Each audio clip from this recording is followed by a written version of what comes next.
SLBC tunnel నుంచి మంత్రి ఉత్తమ్ మాట్లాడుతున్నారు. లైవ్ లో చూద్దాం. ఒక యూనిఫైడ్ కమాండోస్ అందరూ కూడా ఒక యూనిఫైడ్ కమాండ్లో సమర్థవంతంగా పనిచేసి ముందుకు పోతున్నాము. మీలా ఫామ్ హౌస్లో పండుకునేది లేదు, మీలాగా మరి రోజు జేబులు నింపుకొని కార్యక్రమాలు చేసేది లేదు. హరీష్ రావు సలహా అవసరం లేదండి. హరీష్ రావు కంటే 100 రెట్లు అనుభవం ఉన్న వాళ్ళు ఈ ప్రాజెక్ట్ మీద పనిచేస్తున్నారు. ఆయన ఏదో వచ్చి అంత నాకు తెలిసినట్టు ఎంత మట్టి తీయాలి, ఏడ కన్వేయర్ పెట్టి పెట్టాలి, ఏం టెక్నాలజీ పెట్టాలి, ఆయన సలహా అవసరం లేదు. ఆయన సలహా ఉండి సరిగ్గా పనిచేస్తే ఈ ఎస్ఎల్బీసీ ప్రాజెక్టు పూర్తి చేయాల్సింది.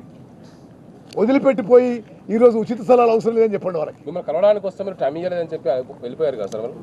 వాళ్ళకి కలిసి దేనికి? వాళ్ళు పొలిటికల్ డ్రామా కోసం వచ్చిండ్రు, ఆ పొలిటికల్ డ్రామా చేసుకొని పోయినరు. ఇది పూర్తి. నేను ఒక బాధ్యత గల ఇరిగేషన్ మినిస్టర్ చెప్తున్నా, తెలంగాణలో ఇరిగేషన్ శాఖని నాశనం చేసి నీళ్ల కోసం కాదు, జేబులు నింపుకోవడానికి కేసీఆర్ హరీష్ రావు పనిచేసిండ్రు. ఎక్కడన్నా ఆయకడ తీసుకొచ్చిండ్రా? ఎక్కడన్నా ప్రాజెక్ట్ పూర్తి చేసిండ్రా? ఈ ప్రాజెక్ట్ ఎందుకు పూర్తి చేయలేదు? దేవాదులు ఎందుకు పూర్తి చేయలేదు?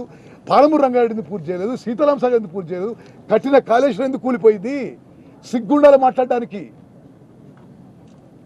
నిన్న మీరు 2 days స్టాండ్ బాండ్ లో పూర్తి చేస్తామన్నారు ఆపరేషన్. మళ్ళీ 3 రోజులు అంటూ ఏమైనా సంక్లిష్టమైనటువంటి పరిస్థితి ఏమైనా ఎదురైందా? చూడు బాబు, నిన్న 2 days అన్నా, నేను 2 to 3 days అంటున్నా. నీకేమన్నా డెడ్ లైన్ పెట్టాలా?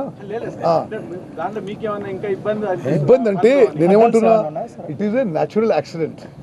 The debris and the machine, ఇదైతే టనల్ బోరింగ్ మిషన్ వెనక భాగం తీసేయబడుతుంది. So 1 day or 2 days or 2.5 days the work is in full swing. Okay, thank you. ఇంకొక చిన్న విషయం సార్, ఇప్పుడు అక్కడ జరుగుతున్న ఆపరేషన్ సంబంధించి ఎప్పటికప్పుడు విజువల్స్ వస్తున్నాయి కదా, కనీసం డిపిఆర్ఓ ద్వారా అక్కడ జరుగుతున్న ఆపరేషన్ సరైన ఇన్ఫర్మేషన్ రావట్లేదు. ఎవరైనా ఒకటి ఏంటంటే విషయం ఏంటంటే ఉదయం నుంచి సాయంకాలం వరకు లైవ్ పెట్టాలి. ఏం చెప్పడానికి మాకు విషయం ఏంటంటే, సరే అక్కడ బేసికల్గా అంటే ఇంటర్నేషనల్ ఎక్స్పర్ట్స్, నేషనల్ ఎక్స్పర్ట్స్ వచ్చి పనిచేస్తున్నారు. అక్కడ కొంత వాళ్ళ పని ఆటంకం కలుగుతుందనే ఉద్దేశంతోనే అక్కడికి ఎంట్రీ రెస్ట్రిక్ట్ చేయడం జరుగుతుంది.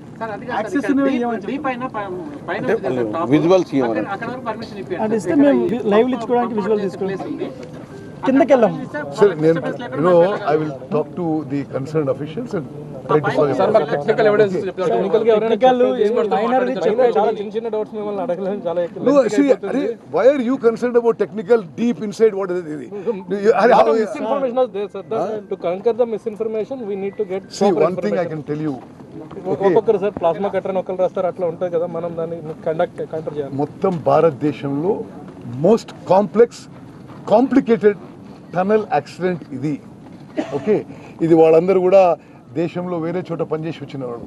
ఓకే, రెండోది, ఇన్ని ఏజెన్సీసు, ఇంత కాంపిటెన్సు, ఇంత ఎక్స్పీరియన్సు, ఇంత నాలెడ్జ్ ఉన్న వాళ్ళు దేశంలో ఎక్కడ కూడా ఒక టనల్ యాక్సిడెంట్లో ఒక దగ్గర గ్యాదర్ అయ్యి ఒకే యూనిఫైడ్ కమాండ్లో పనిచేసిన దాఖలాలు లేవు.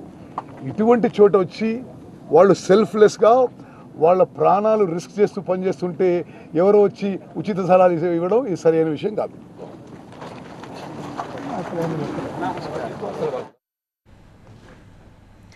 గత ప్రభుత్వ నిర్లక్ష్యమే ఈ ప్రమాదానికి కారణమంటున్నారు మంత్రి ఉత్తమ్ కుమార్ రెడ్డి.